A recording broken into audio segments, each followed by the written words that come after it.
नमस्कार, मैं वेद प्रकाश कैमरामैन जया के साथ आप सभी का हमारे न्यूज चैनल पर हार्दिक स्वागत है। और आज हम पहुंचे हैं गांव दरियापुर में, हरियाणा प्रदेश के। आज इस गांव में हम इसलिए आए हैं, एक व्यक्ति है जो अपनी दुख भरी दास्तान हमें सुनाने जा रहा है। वो क्यों सुनाने जा रहा है? क्योंकि वो शेड्यूल कास्ट से बिलोंग करता है। जो कहते हैं जाति कभी जाति नहीं, क्योंकि जाति हमारे मरते दम तक, जाति हमारे मरते दम तक हमारा साथ नहीं छोड़ती। हमारा जाति के नाम पर उत्पीड़न होता है, जाति के नाम पर हमें प्रताड़ित किया जाता है, गांव में प्रताड़ित किया जाता है, शहर में प्रताड़ित किया जाता है, नौकरी में प्रताड़ित किया जाता है। यहाँ तक कि हमारे जो देश की जो सुरक्षा में लगे हुए हैं, पैरामिलिट्री फोर्स, आर्मी, वहाँ भी जाति के नाम पर प्रताड़ित किया जाता है।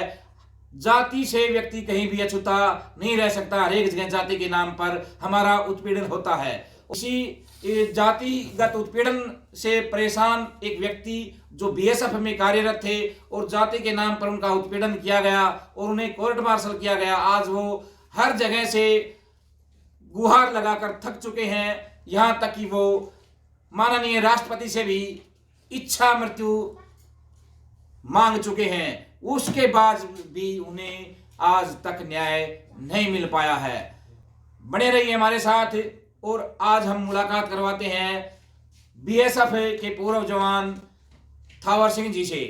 थावर सिंह जी, आपका हमारे चैनल पर हार्दिक स्वागत है, अभिनंदन है। नमस्कार। थावर सिंह जी, आप दरियापुर ढाणी के रहने वाले हैं, तोशाम विधानसभा क्षेत्र में आती है। तो आपके साथ जो घटनाक्रम हुए हैं, हमें बारी बारी से उन पर बातचीत करेंगे। सबसे पहले तो मैं आपसे जानना चाहूंगा कि आपने बीएसएफ को कब ज्वाइन किया था? 11/8/1981 को जी।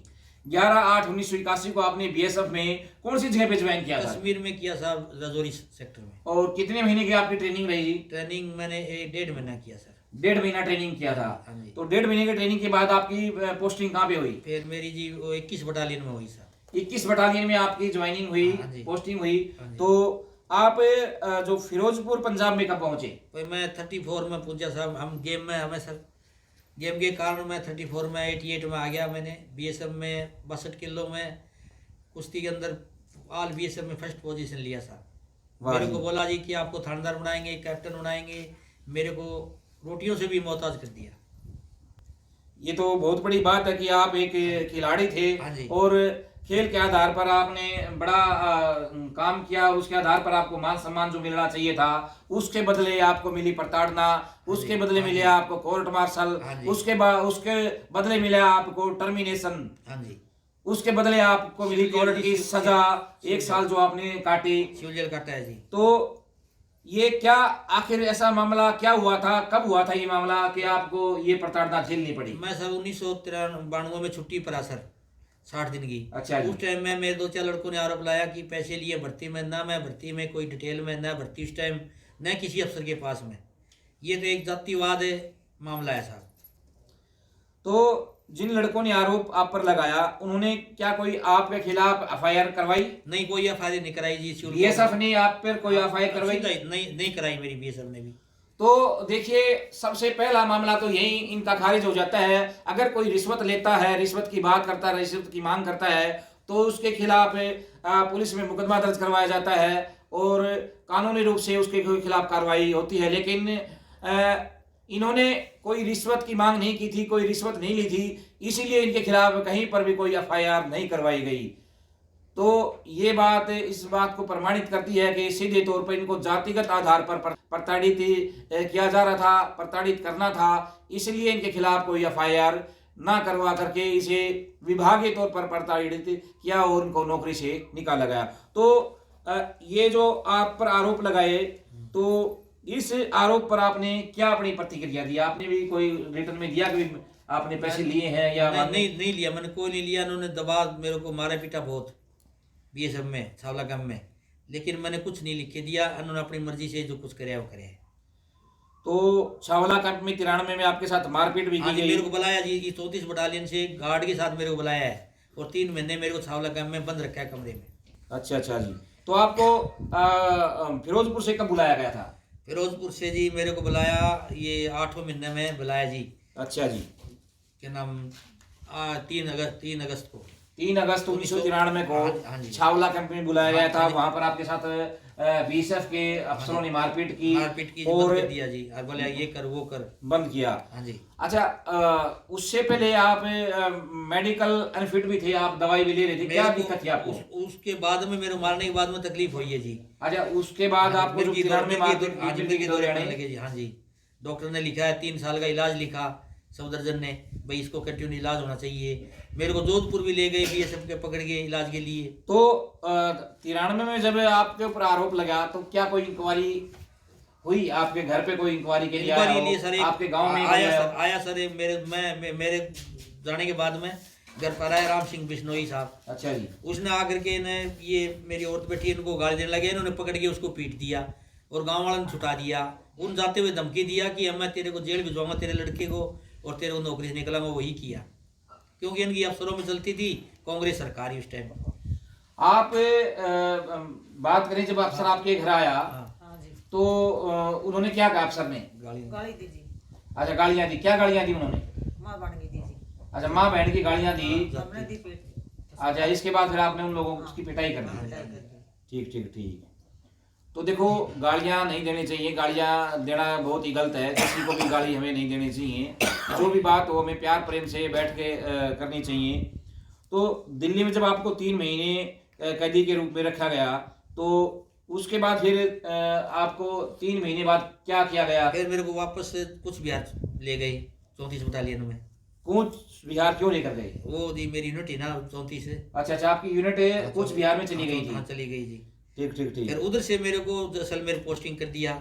जैसलमेर पोस्टिंग कब किया आपको? ये 93 में कर दिया जी, 93 में लास्ट में। यहाँ 11वें महीने में। अच्छा, 11वें महीने में आपको जैसलमेर 192 बटालियन में भेज दिया गया। हाँ जी। तो 92 बटालियन में जब आपको भेजा तो वहाँ क्या कार्रवाई रही? वहाँ जी उन्होंने गवाह गए नहीं, 2 साल तक ना मेरे को छुट्टी दिया। मैं छुट्टी लेके आ गया, मैं 6 महीने से गया। लेकिन फिर भी इन्होंने डिसमिस मेरे को नहीं किया, जो कि रूल है 89 डेज के बाद में डिसमिस करना चाहिए, इन्होंने नहीं किया, क्योंकि उन्होंने बदला लेना। अच्छा अच्छा। फिर जी मेरे को हिसार पोस्टिंग कर दिया, हिसार भी गवाह नहीं, 93 में जब आप जैसलमेर गए तो वहाँ आपके खिलाफ कोई कार्रवाई हुई या कोई इंक्वायरी हुई? इंक्वायरी के लिए लेटर दिया मेरे को, आपकी इंक्वायरी चलेगी। अच्छा जी। वो गवाह ही नहीं, फिर उन्होंने इंतजार करके हिसार भेज दिया मेरे। अच्छा जी। हिसार भी उनको पकड़ के ले आए उस दिन, गाड़ी, सरकारी गाड़ी में, जो कि अलाउड नहीं है गाड़ी। अच्छा जी। गवाह को। और फिर जी पहले तो दिल्ली ले गया, उनको पकड़ के मेरे को शनाख्त करवाई, परेड। भाई ये आदमी बंद है, मैं कमरे बंदा, मेरे को दिखाया कि ये आदमी है। उनको लेके गए इंस्पेक्टर, ये पकड़ के गांव से इकट्ठे करके। ठीक है जी। और फिर इन्होंने मेरे पर ये केस बनाया है जी। तो आपको सजा कब हुई?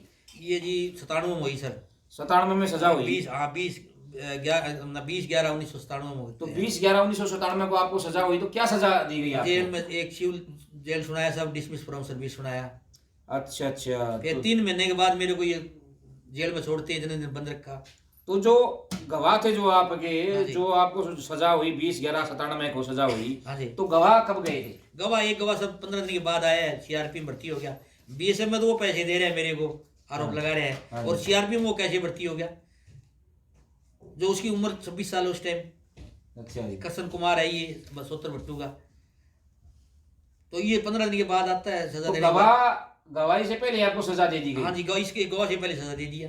देखो कितनी बड़ी बात है। कोई भी कोर्ट होता है, चाहे किसी भी आप लोअर कोर्ट की बात करें, हाई कोर्ट की बात करें, सुप्रीम कोर्ट की बात करें, या आर्मी कोर्ट की बात करें, तो कहीं भी है बगैर गवाही के तो सजा हो ही नहीं सकती। मैंने गवाह यही है सर। गवाही हुई नहीं, उससे पहले सजा हो गई। देखो कितना बड़ा अत्याचार किया गया है, इंसाफ की कत्ल किया गया है। देखो, गवाही से पहले ही सजा दे दी गई। कमेंट में आप बताएं, और थावर सिंह जी को न्याय के लिए आप आवाज उठाएं, और हमारे जो चैनल पर आप ये इंटरव्यू देख रहे हैं, इसको ज़्यादा से ज़्यादा लोगों को शेयर करें, और अपील करें कि सरकार से कि इनको जल्दी से जल्दी न्याय मिले। और हम बात करते हैं, जब आप कि 3 महीने हिसार कस्टडी में रखा गया, उसके बाद आपको कहाँ जेल में भेजा गया? हिसार सिविल जेल में जी। हिसार सिविल जेल में आपको भेजा गया? हाँ जी। तो आपकी सजा कब पूरी हुई? मेरी ये हुई जी सर 10वें महीने में। 10वें महीने में 1998 में आपकी सजा पूरी हुई। हाँ जी। तो उसके बाद फिर आपने क्या किया? हाई कोर्ट में केस डाला सर। हाई कोर्ट में आपने केस किया, हाँ जी। तो हाई कोर्ट ने क्या निर्णय दिया? निर्णय मेरे खिलाफ दिया कि आपने गवाह पेश नहीं किए। तो मैं गवाह, मेरे को 3 दिन पहले अरेस्ट कर लिया, तो गवाह इस कोर्ट के अंदर लागू भी नहीं है। और पहले बात तो ये बीएसएफ में 4th क्लास को कोर्ट मार्शल ही लागू नहीं है, क्योंकि पूरा हथियार नहीं मिलते 4th क्लास को, पूरी वेतन नहीं है सिपाही के बराबर, ये सिपाही जेल को लागू है। इन्होंने अपनी तानाशाही से किया है, कोर्ट मार्शल ही लागू नहीं है। ये CSSFC सिपाही से लेके अफसर तक लागू है, 4th क्लास को लागू नहीं है, क्योंकि 6-1.5 महीने में जानकार नहीं होता कानून का। और तनख्वाह भी सिपाही से कम, किट लागू नहीं है, कोई हथियार लागू नहीं है, पूरे कैसे कोर्ट मार्शल हो जाएगा? ये तो एक अचंभे की बात है, ये तो बात को बदनाम करने की बात है। आपने माननीय राष्ट्रपति जी को कब लेटर लिखा? मैंने लिखा जी 11 महीना लिखा जी, 11-12 को लिखा जी मैंने 2020 को, सजाए मौत के जी पूरे परिवार के लिए। भी आतंक आ गई, हम क्या करें? आदमी, सही बात है, आदमी से सब सारी तरह से तंगा हो जाता हाँ है, जी। तो एक ही मांग करता है, इच्छा मृत्यु की। और ये परिवार भी माननीय राष्ट्रपति जी से इच्छा मृत्यु की मांग कर चुके हैं। और दूसरी सबसे बड़ी बात है, माननीय राष्ट्रपति जी ने भी अधिकारियों को इनको बहाल करने के लिए भी कहा है, लेकिन माननीय ठुकरा दिया फैसला। राष्ट्रपति हमारे देश के सर्वोच्च नागरिक, जो सभी सेनाओं का प्रमुख होता है, राष्ट्रपति जो ऑर्डर कर चुके हैं, उसके ऑर्डर को भी उन्होंने ठुकरा दिया है। कितनी बड़ी बात है, बहुत बड़ी बात है। तो इसका मतलब राष्ट्रपति, प्रधानमंत्री, गृह मंत्री छोटे हैं, बीएसएफ का डीजी बड़ा है। एक बीएसएफ के डीजी ने राष्ट्रपति के ऑर्डर को ठुकरा दिया है, बहुत बड़ी बात है। ऐसे डीजी के खिलाफ तो कठोर से कठोर कानूनी कार्रवाई होनी चाहिए। मैं मांग करता हूं उन्हें, माननीय राष्ट्रपति महोदय जी से, वो अपने फैसले पर तुरंत कार्रवाई करें और तत्कालीन डीजी के खिलाफ कार्रवाई करें। और जो कांस्टेबल है, जो कुक की पोस्ट पे थे, थावर सिंह जी, इनको तुरंत बहाल करें और इनका पिछला जितना भी बकाया वेतन है वो भी इन्हें दिया जाए। प्रमोशन जी, प्रमोशन आर्मी एक्ट लगाए मेरे ऊपर, आर्मी के हिसाब से मेरे को प्रमोशन दिया जाए। आर्मी कानून लगाया मेरे हाई कोर्ट ने, जो कि आर्मी का मैं अटैच भी नहीं और आर्मी कानून लग भी नहीं सकता। पैरामिलिट्री, कोई किसी भी पैरामिलिट्री का कानून नहीं है एक बीएसएफ को छोड़ के, क्योंकि पैरामिलिट्री तो बहुत है बीएसएफ में, उनके कानून क्यों नहीं लगाए? देखो, एक नई बात और भी बताई है, हाई कोर्ट ने भी इनके साथ नाइंसाफी की है, तो इन्हें न्याय मिलना बहुत ही जरूरी है। तो आप अपनी कमेंट में राय दें और इस वीडियो को ज़्यादा से ज़्यादा शेयर करें, ताकि थावर सिंह जी को न्याय मिल सके। धन्यवाद। कैमरामैन जय के साथ में वेद प्रकाश।